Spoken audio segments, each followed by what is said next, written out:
시간 우리가 함께 나눌 하나님의 말씀은 신약성경 갈라디아서 3장 15절부터 22절까지 말씀. 다 찾으셨으면 우리 정호영 성도 앞으로 나와서 말씀 읽어주시겠습니다. 형제들아, 내가 사람의 예대로 말하노니 사람의 언약이라도 정한 후에는 아무도 패하거나 더하거나 하지 못하느니라. 이 약속들은 아브라함과 그 자손에게 말씀하신 것인데 여럿을 가리켜 그 자손들이라 하지 아니하시고 오직 한 사람을 가리켜 네 자손이라 하셨으니 곧 그리스도라. 내가 이것을 말하노니 하나님께서 미리 정하신 언약을 430년 후에 생긴 율법이 폐지하지 못하고 그 약속을 헛되게 하지 못하리라. 만일 그 유업이 율법에서 난 것이면 약속에서 난 것이 아니리라. 그러나 하나님이 약속으로 말미암아 아브라함에게 주신 것이라. 그런즉 율법은 무엇이냐? 분법함으로 더하여진 것이라. 천사들을 통하여 한 중보자의 손으로 베푸신 것인데 약속하신 자손이 오시기 전까지 있을 것이라. 그 중보자는 한 편만 위한 자가 아니나 하나님은 한 분이시니라. 그러면 율법이 하나님의 약속들과 반대되는 것이냐? 결코 그럴 수 없느니라. 만일 능히 살게 하는 율법을 주셨더라면 의가 반드시 율법으로 말미암았으리라. 그러나 성경이 모든 것을 죄 아래에 가두었으니 이는 예수 그리스도를 믿음으로 말미암는 약속을 믿는 자들에게 주려 함이라. 이 갈라디아서를 지금 조금씩 살펴보고 있는데요. 이 갈라디아서는 지금 누구에게 편지를 하는 것이냐면 바울이 갈라디아 교회에게 편지를 하는 내용이죠. 그러면 바울이 왜 지금 갈라디아 교회에다가 이런 편지를 하고 있느냐? 그 이유는 갈라디아 교회가 한 가지 위기를 맞고 있기 때문입니다. 그것은 바로 이 갈라디아 교회에 들어온 거짓 교사들이 예수님이 그리스도인 것은 믿지만 그것으로는 부족하며 할례나 음식법 등 율법을 지켜야 하지만이 구원이 완성되고 비로소 하나님의 백성이 된다고 주장하는 바로 그러한 주장들을 하고 있기 때문에 그렇습니다. 다시 말하면 이 갈라디아 교회에 이 기독교 율법주의자들이라고 하는 이 거짓 선생들이 들어왔다는 것입니다. 이 기독교 율법주의자들은요, 아예 예수 그리스도를 부정하고 오직 율법을 준수해야지만이 하나님의 백성이 될 수 있다라고 보는 그런 유대주의와는 다르지만 구원이 인간의 행위에 의해서 결정된다고 여기는 점에서는 동일한 율법주의자들이며 또 바울은 이들을 거짓 형제라고 그렇게 부르고 있습니다. 그래서 바울은 우리가 지난 시간에 살펴보았던 이 2장 마지막 부분, 2장 15절부터 21절 부분에서 무엇을 이야기하느냐면 오직 예수 그리스도를 믿음으로 의롭다 하심을 얻는다라고 하는 이 이신칭의의 복음의 핵심적인 주장들을 말했죠. 그리고 난 다음에 3장에 들어와서부터는 여러 가지 근거로 이 이신칭의의 복음을 변증하고 있습니다. 그 가운데 첫 번째가 우리가 지난 시간에 살펴보았던 3장 1절부터 5절까지 이어지는 이 네 가지 질문이죠. 이것은 바로 이 갈라디아 교회의 경험에 의한 변증이라고 말할 수 있습니다. 지금 갈라디아 교회는 율법의 행위가 아니라 믿음으로 성령을 받은 자들이 되었던 것입니다. 바로 그 지점을 이야기하면서 믿음이다라고 말하고 있어요. 율법의 행위가 아니라 믿음이다라고 말하고 있는 것입니다. 그리고 또한 3장 6절부터 14절까지 우리가 지난 시간에 살펴보았던 그 말씀은 이 아브라함에 대한 이야기를 하고 있는데요. 이것은 바로 이 구약 성경을 기준으로 구약 성경을 가지고 변증하고 있는 거죠. 율법의 행위가 아니라 아브라함과 같이 믿음으로 아브라함의 복을 받게 된다라고 그렇게 말하고 있는 것입니다. 그리고 난 다음에 오늘 우리가 보고 있는 이 본문, 바로 이 이스라엘의 역사적 사건을 가지고 지금 이 믿음으로 의롭게 되어진다는 것을 변증하고 있지요. 역사에 의한 변증이라고 말할 수 있는데 이것은 뭐냐면 율법보다 아브라함 언약이 먼저라는 겁니다. 시내산 언약보다 아브라함 언약이 먼저고 아브라함 언약은 그리스도 안에서 성취되었다라고 그렇게 말하고 있습니다. 자, 그러면 우리가 본문의 내용들을 하나하나 한 절 한 절 읽어가면서 한번 살펴보도록 하겠습니다. 먼저 15절부터 18절까지 말씀은 이런 말씀입니다. 사람의 언약도 함부로 패하거나 덧붙이지 못하는데 하나님의 언약은 얼마나 더 그러하겠는가. 하나님이 아브라함 언약의 복을 주시겠다고 약속하신 그 자손은 오직 한 사람, 오직 한 씨다라고 말하는 겁니다. 이 약속은 예수 그리스도에게서 성취되었죠. 아브라함의 언약, 아브라함에게 주신 이 약속이 세워지고 난 다음에 430년 뒤에 주어진 이 모세 율법, 모세 언약은 이 앞에 있는 이 약속을 폐기하거나 무효화하지 못하는 것입니다. 하나님이 약속으로 주신 유업은 율법이 아니라 오직 믿음으로 받는 것입니다. 그러므로 다시 율법으로 돌아가는 것은 불가능할 뿐만 아니라 어리석은 것이다 라고 그렇게 말씀하고 있는 겁니다.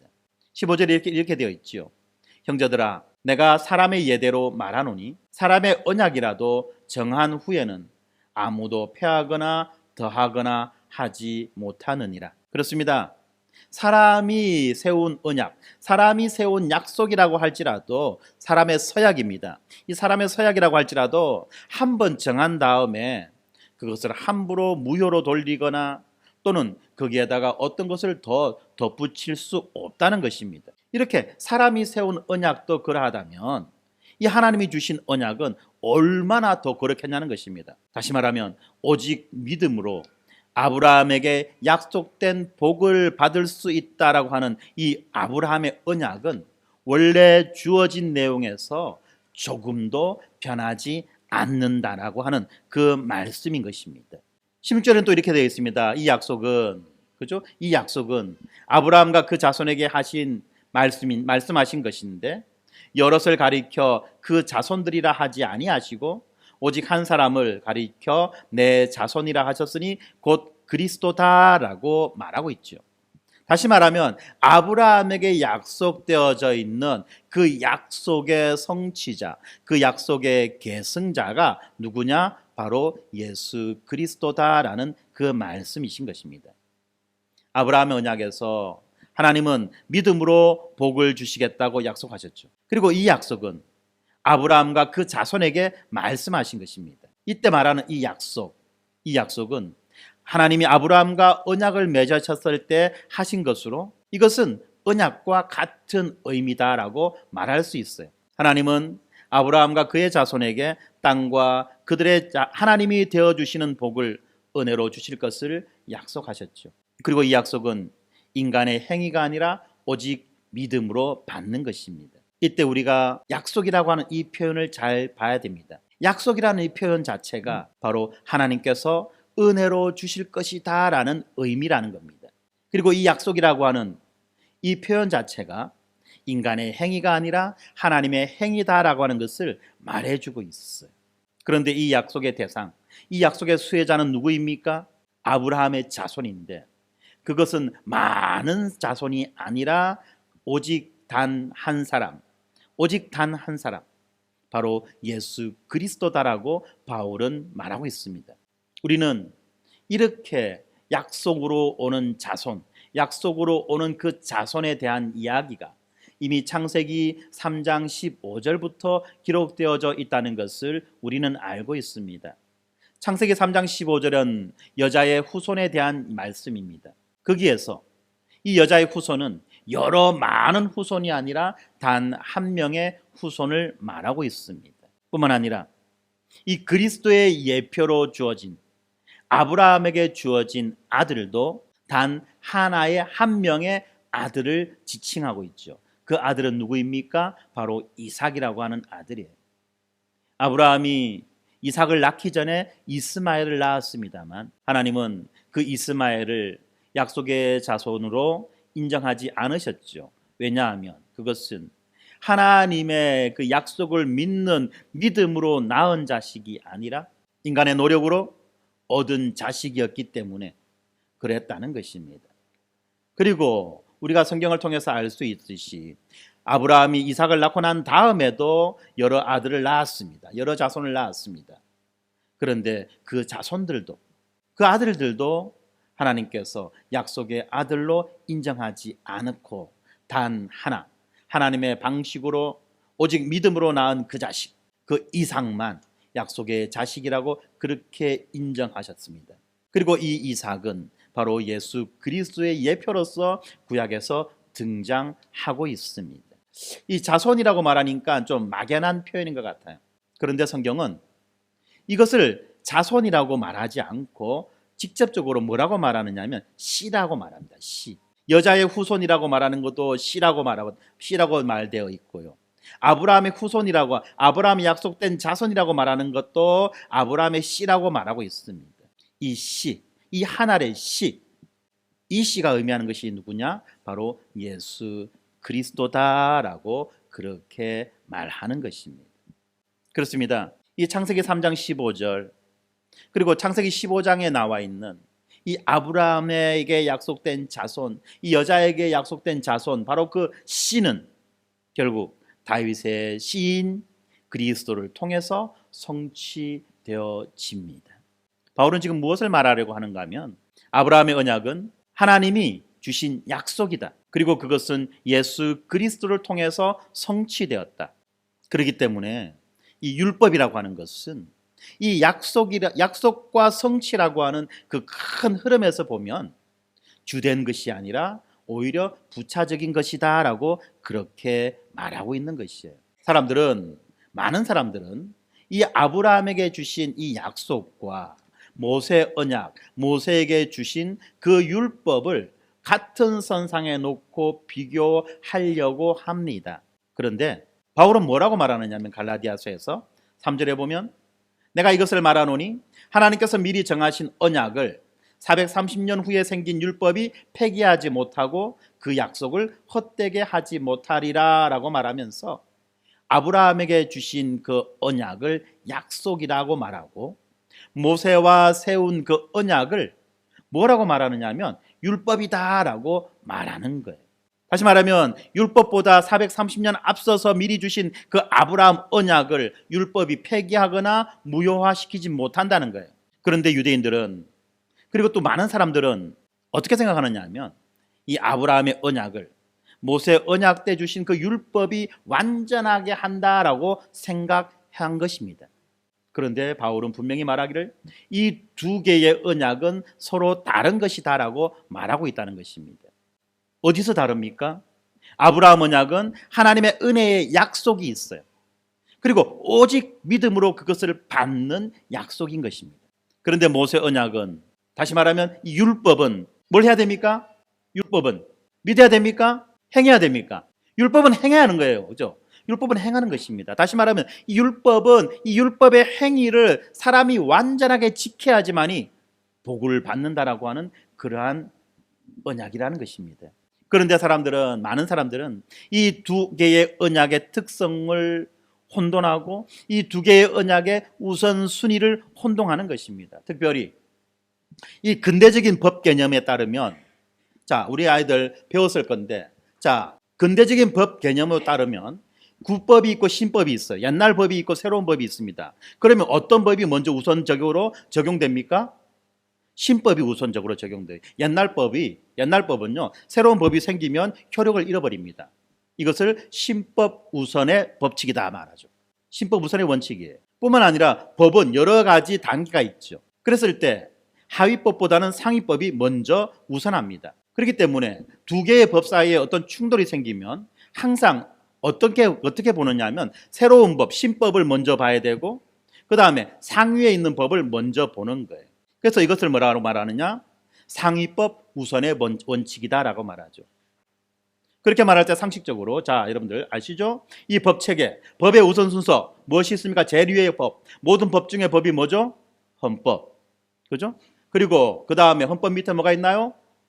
법률, 헌법, 법률, 그 다음 뭐가 있죠? 명령, 규칙, 조례. 이 순서로, 이거 시험에 나옵니다. 이 순서로 법의 체계가 되어져 있습니다. 자꾸 이런 관점에서 사람들은 무엇을 보느냐 하면 이 아브라함 언약과 모세 언약, 이 두 가지를 놓고 비교하다 보니까 어떤 생각을 자칫 잘못하면 어떤 생각을 하느냐 하면 모세 언약이 새로운 법이기 때문에 또 좀 더 체계적인 법이기 때문에 모세 언약이 아브라함 언약보다도 우선한다라고 그렇게 생각할 수가 있다는 것입니다. 그리고 실제적으로 유대인들은 그렇게 생각했던 것이에요. 그런데 바울은 전혀 그렇지 않다라고 말합니다. 그러면서 바울은요, 이 두 개의 언약을 어떻게 구분하느냐 하면 하나는 약속이고 하나는 율법이다라는 개념으로 구별합니다. 약속은 뭐예요? 약속은 그냥 해주는 거예요. 손가락 끌고 약속하면은 그냥 해주는 겁니다. 근데 율법은 뭐죠? 율법은 항상 뭐가 딸려옵니까? 조건이 딸려와요. 무엇하면, 무엇 안 하면, 그죠? 무엇을 하거나 무엇을 하지 않으면 어떤 보상이 있을 것이다. 이거는 율법입니다. 그런데 약속은 그런 게 아니에요. 약속은 그냥 하는 거, 그냥. 그러니까 아이들은 뭐라 합니까? 엄마 나 졸업 선물 뭐 해줄 거예요? 엄마 나 생일 선물 뭐 해줄 거예요? 이번 어린이날 우리 아이들이 지금 벌써부터 묻고 있던데, 이 초딩 5학년짜리들이 지금 벌써부터 이제 6학년 되면은 목사님이 이 어린이날 선물해 준다는 거 알고, 목사님 어린이날 선물 뭐 해줄 거예요? 이거는 뭘 하면이 아니에요. 그죠? 뭘 하면이 아니에요. 그냥 일방적으로 해줘야 되는 거예요. 일방적인 거예요. 약속은요, 그런 겁니다. 조건이 따라오는 게 아니에요. 이걸 잘 구분하셔야 됩니다. 우리는 흔히들 니 뭐 하면 뭐 해줄게 약속한다 이렇게 하고 조건을 다는 것을 가지고 어떤 약속인 것처럼 생각하는데 그건 약속이 아니라 율법이에요. 그렇기 때문에 만약에 내가 다른 사람에게 한 약속 때문에 무언가를 해준다고 한다면 우리는 그 사람의 행동을 보고 주는 것이 아니죠.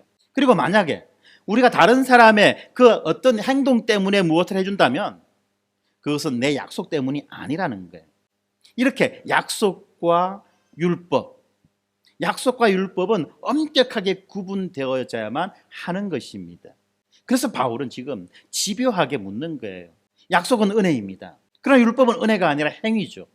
그래서 집요하게 묻는 겁니다. 은혜냐 행위냐, 주는 이의 약속 때문인지 아니면 받는 이의 행위 때문인지, 이것을 우리로 하여금 구분해서 선택하고 결정하라고 그렇게 말하고 있는 것입니다. 그렇습니다. 약속이 이루어지기 위해서는 무엇만 있으면 됩니까? 믿음만 있습니다. 약속은 믿는 거예요. 그런데 율법이 지켜지기 위해서는 무엇이 있어야 됩니까? 순종이 있어야 돼요. 행위가 있어야 돼요. 약속은 믿음이지만 율법은 순종입니다. 한번 예를 들어 보겠습니다. 만약에 제가 여러분들에게 이렇게 말한다고 칩시다. 우리 삼촌이 돈이 되게 많아요. 우리 삼촌이 돈이 엄청나게 많습니다. 그래서 제가 여러분들 찾아가서 이렇게 말합니다. 내 삼촌이 당신한테 100억 원을, 100원이 아닙니다. 100억 원을 주라고 하셨습니다. 우리 삼촌이 당신에게 100억 원을 주라고 하셨습니다. 자, 이것은 약속입니까? 율법입니까? 약속이죠. 네. 그러면 이 100억 원을 못 받을 수 있는 유일한 위험은 뭐죠? 이 말을 안 믿는 거예요. 뭐 그럴까? 설마 뭐. 안 믿고 어떻게 합니까? 아예 우리 삼촌을 만나러 가지도 않고 그냥 코빵 팡 끼면서 그냥 저거 자기 집으로 가버린다면 그 사람은 100억 원을 받을까요? 못 받을까요? 못 받아요. 왜? 안 믿었어. 그죠? 그런데 이제 만약에 반대로 이렇게 말한다고 해봅시다. 우리 삼촌이 100억 원을 당신에게 유산으로 남기고 싶어 합니다. 그런데 당신이 그분과 함께 살면서 노후까지 그렇게 모셔야만 됩니다. 라고 말했다 한다면 이것은 약속일까요? 율법일까요? 이건 율법인 거예요. 그렇기 때문에 그 돈을 받으려면 어떻게 해야 됩니까? 그의 요구사항과 조건들을 지켜야 되는 거예요. 그죠? 노후까지 모셔야 되는 그 조건들을 지켜야지만이 그 유산을 받을 수 있는 것입니다. 지금 바울은 이 두 가지를 구분해서 이런 방식으로 두 가지를 구분해서 설명하고 있는 것입니다. 선물로서 약속을 받게 되는 것은 믿으면 되는 거예요. 믿는 수밖에 없어요. 그런데 대가로서 율법을 받으려고 하면 뭐 해야 됩니까? 순종하는 것밖에 없다는 거예요. 믿어서는 될 일이 아니에요. 이거는 순종해야 돼요. 안 믿어도 순종해야 돼요. 안 믿어도. 믿지 않아도 순종하면 주어지는 거예요. 이게 율법입니다. 바로 그렇게 지금 이 17절에서 하나님께서 미리 정하신 언약을 430년 후에 생긴 율법이 폐기하지 못하고 그 약속을 헛되게 하지 못하리라라고 이렇게 구분해서 말하고 있는 것입니다. 그럼 18절에 이렇게 나와 있습니다. 만일 그 유업이 율법에서 난 것이면 약속에서 난 것이 아니다. 무슨 말인지 이해되시죠? 만약에 그 유업이 율법에서 난 것이라고 한다면 약속에서 난 것이 아니다. 그러나 하나님이 약속으로 말미암아 아브라함에게 주신 것이다. 하나님이 아브라함에게 약속으로 주신 거랍니다. 그러면 아브라함은 뭐 하면 받을 수 있습니까? 믿으면 받는 거예요. 아브라함은 믿으면 받는 거예요. 믿음으로 받는 것입니다. 바로 이 지점을 우리가 기억해야만 합니다. 그 유업을 은혜로 값없이 주시겠다는 그 약속은 믿음을 통해서 성취되는 것입니다. 그러면 이 유업은 무엇입니까? 도대체 무엇을 유업이라고 말합니까? 이 유업은 구약시대에는 가나안 땅으로 대표되던 복된 삶인 것입니다. 그리고 지금 우리에게는 이 그리스도 안에서 은혜로 이미 주신 칭의와 영생과 성령, 칭의와 영생과 성령, 곧 구원이며, 그리고 장차는 새하늘과 새 땅에서 누리게 될 참된 생명, 영생의 복된 삶이 바로 이 유업이라는 것입니다. 만약에 이 유업이 율법에서 난 것이라고 한다면 어떻습니까? 율법을 완전하게 지킴으로써 이 유업을 받을 것입니다. 그런데 성경은 이것이 율법이 아니라 약속에서 난 것이다 라고 분명히 말하고 있죠. 그러면 뭘 해야 됩니까? 믿어야 되는 거예요. 믿어야 되는 거예요. 그런데 갈라디아 교회는 지금 갈라디아 교회가 어떤 위험에 빠져 있습니까? 아까 앞에서 이야기했던 이 유대 기독교인들과 동일한 이 오해의 위험에 빠져 있었던 것입니다. 하나님이 자기 백성에게 복을 주시기로 하신 그 약속을 순종하고 지켜야만 유지되거나 획득될 수 있는 그러한 율법으로 오해했던 것입니다. 약속을 율법으로 오해했던 거예요. 그래서 바울은 이런 오해를 바로 잡으려고 했던 것입니다. 은혜에서 비롯된 약속은 동일한 믿음의 방식으로 획득되는 겁니다. 그러지 않으면 그건 약속이 아니에요. 약속이 이 행위라고 하는 이 토대 위로 올라가는 그 순간 그것은 값없는 선물이 아니라 바로 대가인 거예요. 대가인 거예요. 이걸 우리가 기억해야 됩니다. 우리는 예수 그리스도를 복음을 통해서 발견하고 그리스도가 우리의 저주를 담당하고 우리에게 복을 주셨다는 그 하나님의 약속을 믿고 그리스도인의 삶을 시작한 자들입니다. 그런데 우리의 이 구원을 이루기 위해서 우리가 자주 헷갈리는 것이 뭐냐면 우리의 자신의 선한 행위나 어떤 종교적 행위에 그 기대어서 이 구원을 이루려고 하는 아주 인간적인 이러한 방식을 우리는 너무나도 쉽게 넘어갑니다. 왜냐하면 너무나도 그럴듯하게 보이기 때문에 그래요. 너무나도 그럴듯하게 보이는 것입니다. 이게 우리의 본성과 딱 맞아요. 하지만 이러한 일들은 어떻습니까? 우리들을 근본적으로 흔드는 것입니다. 그래서 약속을 의지하는 그 믿음의 확신을, 믿음의 뿌리를 잘라내고 우리로 하여금 절망이나 자만심에 빠지게 하는 것입니다. 왜 절망합니까? 안 되니까 절망하는 거예요. 왜 자만합니까? 조금 될 것 같으니까 자만하는 거예요. 우리의 선한 행위, 어떤 종교적 행위가 무슨 의미가 있겠습니까? 무슨 가치가 있겠습니까? 바로 그것 때문에 이 바울은 갈라디아 교회 성도들이 이 거짓 교사들로부터 귀를 막고 스스로의 그 공로와 스스로의 행위로부터 눈을 거두어서 예수 십자가만을 바라보기를 그렇게 말하고 있는 것입니다. 율법은 이 복을 주시는 그 약속과 공존할 수 없어요. 율법은 이 복의 근간이 되는 약속과 나란히 있을 수 없는 것입니다. 이스라엘은 하나님의 약속에 의존해야만 했던 그러한 민족입니다. 우리도 마찬가지입니다. 우리의 행위나 우리의 공로 그것을 결코 내세울 수 없는 자들이라는 것입니다. 우리도 그 하나님의 약속을 의지해야만 하는, 의존해야만 하는 그러한 자들이라는 것입니다. 이 지점에 대해서 명백한 이해가 있어야만 합니다. 나의 노력, 나의 의지, 나의 공로, 나의 행위를 의지해서 우리가 하나님의 그 유업을 받는 자들이 아니라는 거예요. 우리가 하나님의 그 유업을 받기 위해서 나의 어떤 노력과 행위와 의지는 아무것도 아니라는 것을 우리는 분명히 알아야만 합니다. 사람들이 아무리 훌륭하다, 멋지다, 잘했다라고 칭찬한들 그 나물의 그 밥이라는 거예요. 그 나물의 그 밥이라는 것을 아셔야만 합니다.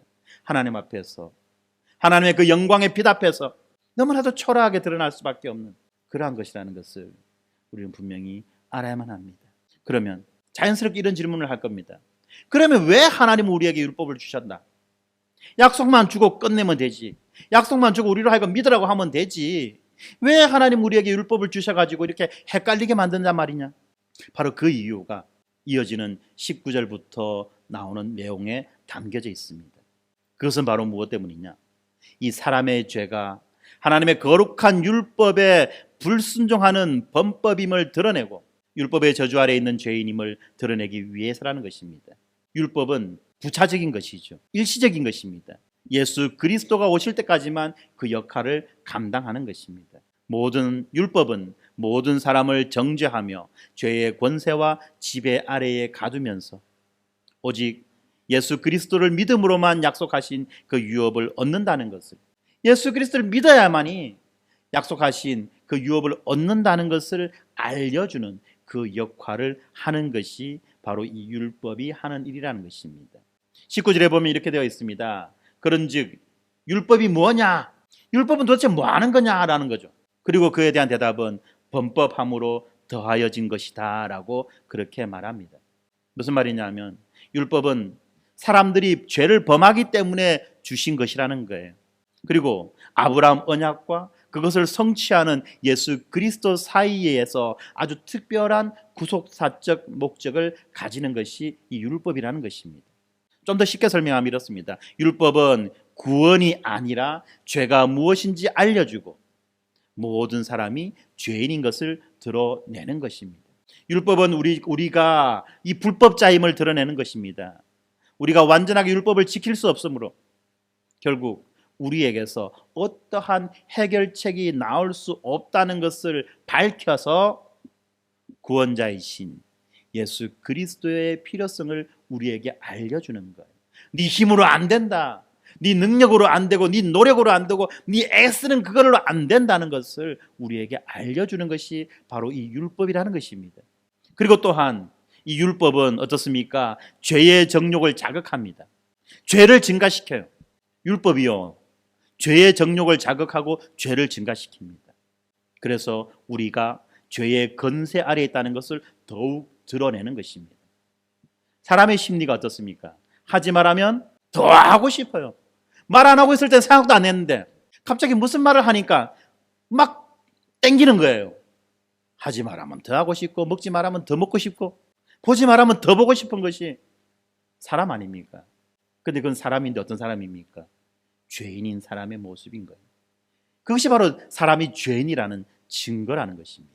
밟지 마시오. 꼭 밟고 가요. 만지지 마시오. 꼭 손대요. 하지 말라는 것만 어떻게 그렇게 골라가면서 하는지. 바로 이렇게 율법은 이 죄의 정욕을 자극하고 죄를 증가시키죠.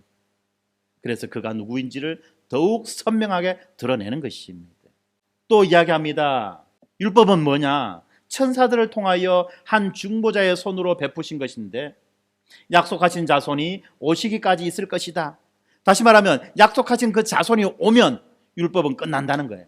율법은 더 이상 필요가 없다는 것입니다. 다시 말하면 그러면서 이야기합니다. 율법은 천사들을 통하여 중보자의 손으로 베푸신 것이다. 이때 이 중보자는 누구입니까? 바로 모세를 의미하고 있습니다. 그렇습니다.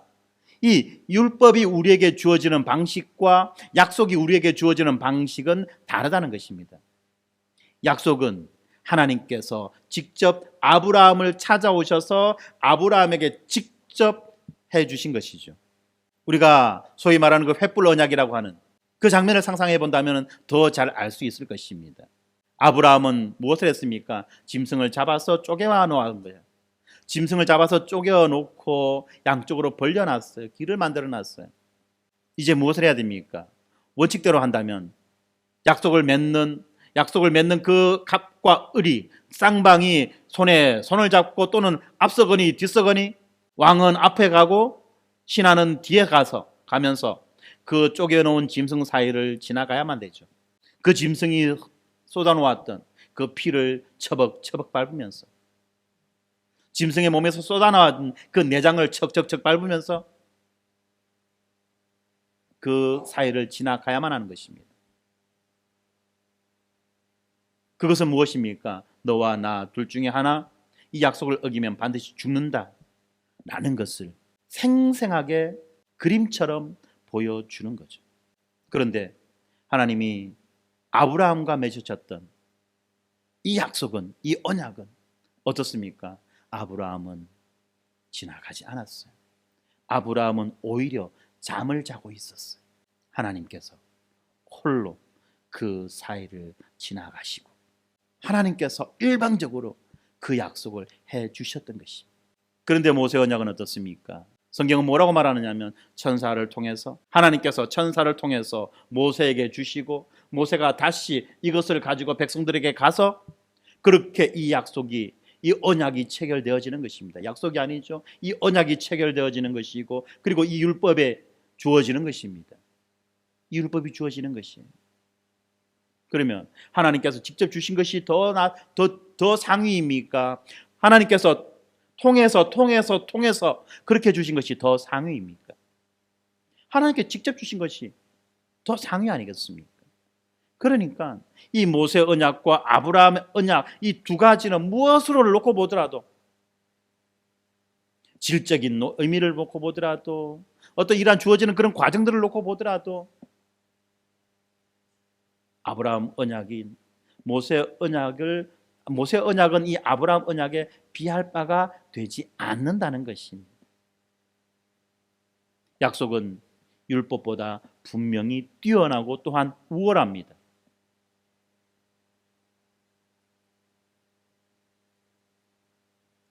그러면서 이제 21절에 오면은 율법이 무엇이냐라는 질문에 이어서 또 다른 질문이 나옵니다. 그것은 뭐냐면 그러면 율법이 하나님의 약속들과 반대되는 것이냐라고 묻는 거예요. 율법이 하나님의 약속과 반대되는 거냐?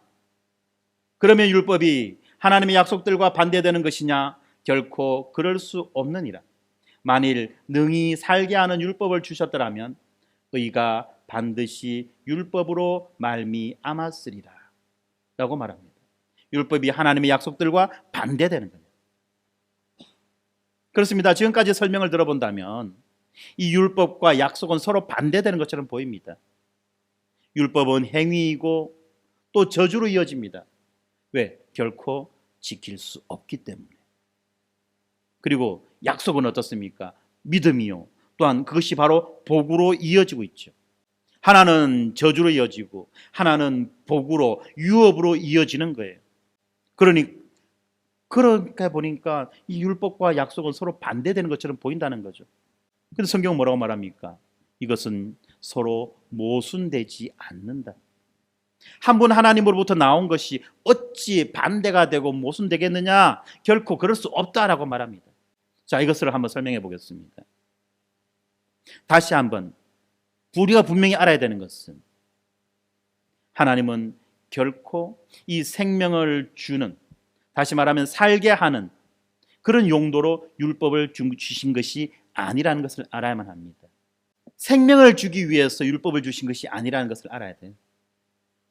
오히려 뭐라고 말하느냐 하면 22절에 보면 성경이 모든 것을 죄 아래에 가두었으니, 이때 말하는 이 성경은 특별히 구약 성경을 말하고 이 모세의 율법을 말하는 것입니다. 그래서 여기에서 성경이라고 하는 것은 율법이라는 말로 우리가 대체해서 읽을 수도 있는 거예요. 율법이 모든 것을 죄 아래에 가두었다 라고 말합니다. 그렇습니다. 율법이 모든 것을 죄 아래에 가두었습니다. 다시 말하면 이것을 직접적으로 표현한다면 헬라어 표현으로는 뭐라고 되어 있느냐 하면 성경이 율법이 모든 세상을 죄로 가두었다라고 그렇게 말합니다.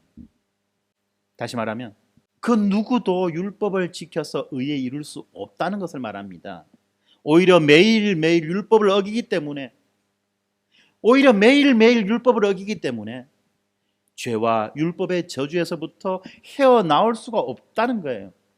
그래서 어디로 도망 못 가도록 딱 가둬놨다는 것입니다. 딱 붙잡아놨다는 거예요. 이것이 율법의 목적입니다. 율법의 목적은 뭐냐? 우리가 죄인이라는 것을 분명하게 드러내고 어디로 도망 못 가도록 딱 잡아놓는 거예요. 그리고 우리에게 무엇을 요구합니까? 항복을 요구하는 거예요.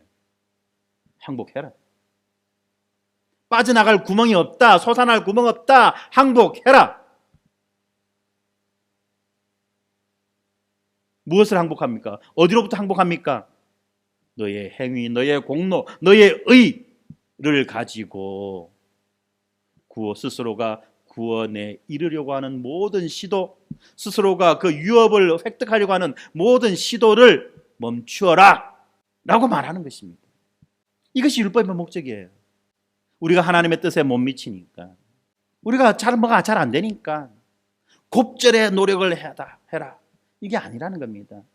유행가에는 안 되는 일 없단다, 노력하면은 쨍하고 해 뜰 날 돌아온단다라고 말하지만, 그러나 우리는 어떤 존재입니까? 완전히 죄의 세력 아래에 있기 때문에, 죄 아래 갇혀 있기 때문에 스스로에 대해서 철저하게 절망한 죄인만이 아브라함에게 약속된 이 유업의 복을 얻기 위해서 오직 믿음으로 예수 그리스도를 붙들 수 있는 것입니다. 자기의 무능력, 자기의 무지, 자기의 할 수 없음을 철저하게 인정하고 인식하고 고백하는 자만이 하나님으로부터 오는, 예수 그리스도로부터 오는 그 은혜를 붙잡을 수 있다는 것입니다. 바로 예수 그리스도로부터 오는 그 은혜, 그 동아줄을 붙잡으라고, 그 생명의 동아줄을 붙잡으라고 율법은 우리들을 딱 가두어 놓고 옴짝달싹하지 못하도록 그렇게 만들어 놓는 것이라는 것입니다. 다시 말합니다. 율법은 우리가 의롭지 않다는 것을 보여주기에는 탁월합니다. 그렇지 않습니까? 우리는 율법을 지킬 수 없어요. 지키려고 해봤자 한 번, 두 번 하는 척은 되지만 그걸 지킬 수가 없다는 거예요. 예수님은 어디까지 말씀하셨습니까? 마음으로, 네 마음의 중심으로부터 그 율법을 지켜야 된다. 미워하지 말고, 도둑질하지 말고, 남의 것 탐내지 말고, 간음하지 말고, 네 마음의 중심으로부터 그것을 해야 된다. 할 수 없다는 거예요. 우리의 죄를 드러내기엔 탁월하다는 겁니다. 그런데 율법은요, 우리가 의롭게 되는 능력은 주지 못합니다. 우리가 얼마나 의롭지 않은지를 드러내는 데는 탁월하지만 우리가 의롭게 되어는 그 능력은 우리에게 주지 못하는 거예요. 무엇이? 율법이. 그런데 이 율법이요, 우리를 죄 아래 가두고는요, 죄 아래 딱 가둬놓고는 어디로 가냐면 약속으로 우리를 끌고 가는 거예요. 네 힘이 안 된다, 너는 안 된다, 포기해라. 그리고 하늘로부터 내려오는 그 생명의 동아줄 예수 그리스도를 붙잡아라 라고 말하는 것입니다. 그렇기 때문에 만약에 누군가가 율법을 통해서 의로워질 수 있다고 생각한다면, 율법을 통해서 의로워질 수 있다, 다시 말하면 모든 율법을 항상 지킬 수 있다라고 그렇게 생각한다면 그 사람은 분명히 과대망상 환자라는 것입니다. 그렇기 때문에 바울은 뭐라고 말하느냐 하면, 율법은 우리의 죄를 보여주어서 믿음으로 말미암는 약속을 믿는 자들에게 주려고 한다. 약속을 믿는 자들에게 그 유업을 주려고 하는 것이다라고 그렇게 율법의 기능에 대해서 요약적으로 말하고 있는 것입니다. 율법은 은혜로 말미암는 그 구원이 필요하다는 것을 알도록 이끌어가는 역할을 하는 것입니다. 그렇기 때문에 율법은 그리스도를 믿음으로 받는 이 구원의 약속의 반대가 되는 것이 아니라 오히려 우리에게 구원이 필요하다는 사실을 지적해 주어서 그 믿음으로 받는 그 하나님의 약속을 선명하게 드러내는 그런 역할을 하는 것이 이 율법이라는 것이에요.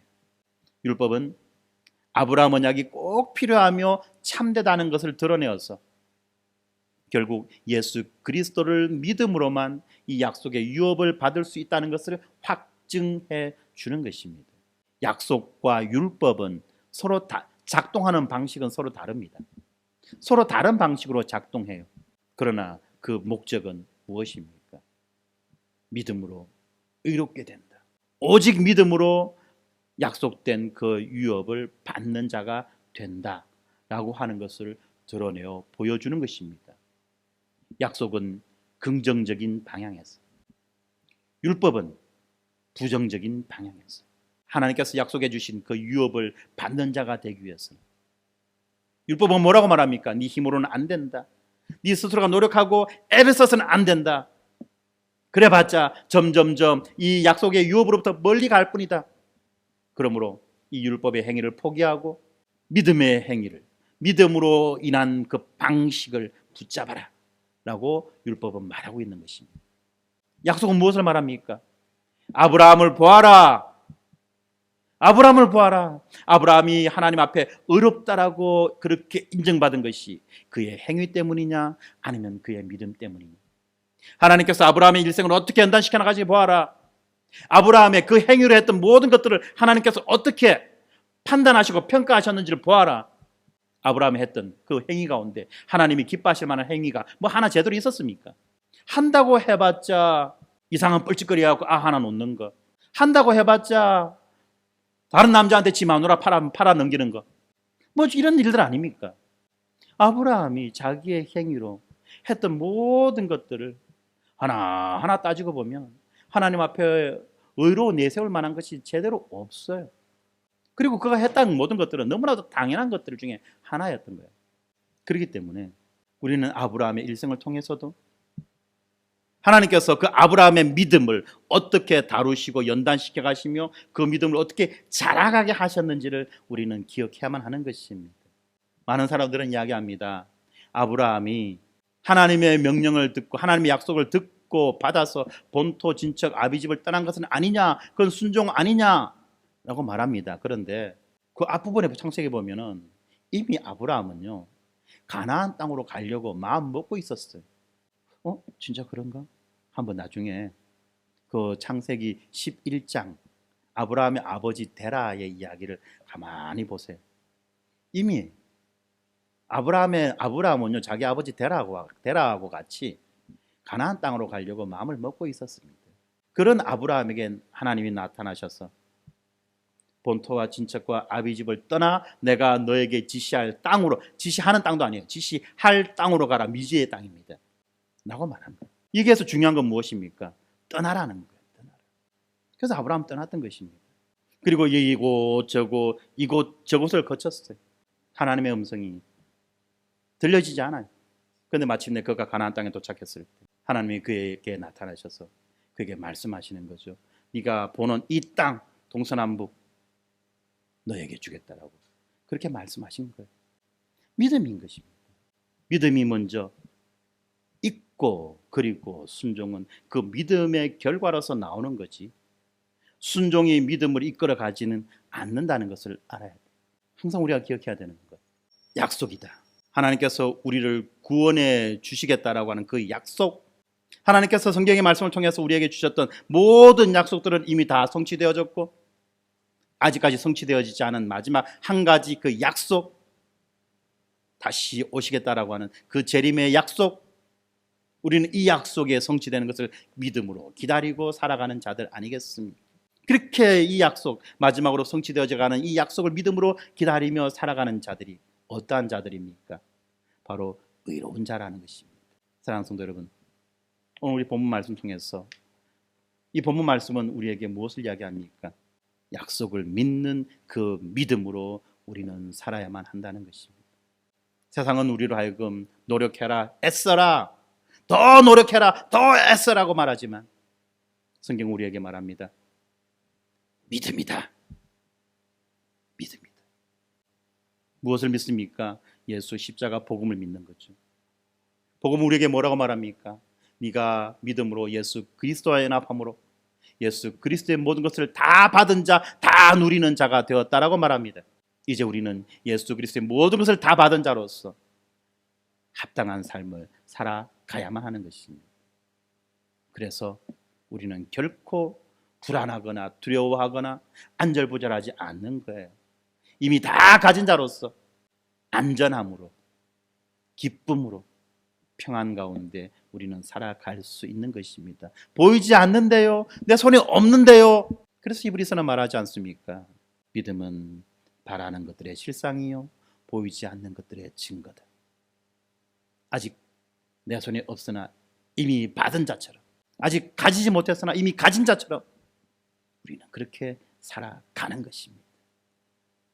믿음으로 우리의 모든 인생을 넉넉히 승리해가는 우리 모두가 되기를 주의 이름으로 축원합니다. 기도하겠습니다. 하나님 감사합니다. 그렇습니다. 오늘 우리가 말씀을 통해서 믿음과 또 그 약속과 율법에 대해서 살펴보았습니다. 약속은 오직 믿음으로 받아 누리는 것이지만 율법은 우리의 공로와 우리의 순종을 통해서 획득되어지는 것이라는 것을 기억합니다. 그러나 아버지 하나님, 우리의 능력과 우리의 죄성을 통해서 우리를 살펴볼 때에 우리는 결코 이 율법을 이룰 수 없는 자들임을 다시 한 번 더 고백합니다. 우리에게 주어진 이 약속, 은혜로 주어진 이 약속을 우리가 믿음으로 받아 누리는 자가 되게 하시고 믿음으로 아브라함에게 약속하셨던 그 유업을 계승하는 자들로서 이 땅을 넉넉히 살아갈 수 있도록 하나님 은혜 다하여 주시옵소서. 날마다 우리 믿음의 증거들을 우리가 경험하고 맛보고 누리고 즐거워하며 살아가는 주의 거룩한 백성들이 될 수 있도록 하나님 은혜 내주시 간구합니다. 감사합니다. 예수님 이름으로 기도드렸습니다. 아멘.